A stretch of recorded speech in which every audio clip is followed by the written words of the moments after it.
ప్రభాస్ ఫ్యాన్స్కి good news. Salaar సినిమాతో box office బద్దలు కొట్టాడు డార్లింగ్. అయితే ఈ సినిమా వరల్డ్ వైడ్గా 700 కోట్లకు పైగా వసూళ్లు చేసింది. ఇప్పటికే డార్లింగ్ ఫ్యాన్స్ సలార్ను థియేటర్లలో చూసేశారు. ఓటీటీలో ఎప్పుడెప్పుడు వస్తుందా అని ఎదురు చూస్తున్నారు.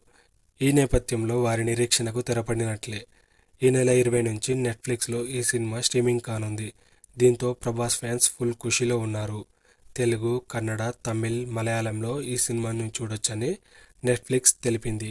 అయితే హిందీ వర్షన్ గురించి మాత్రం క్లారిటీ ఇవ్వలేదు. ప్రశాంత్ నీల్ డైరెక్షన్లో క్రిస్మస్ కానుకగా గత ఏడాది డిసెంబర్ 22న సలార్ రిలీజ్ అయింది. బాక్సాఫీస్ వద్ద ఊచకోత కోసింది.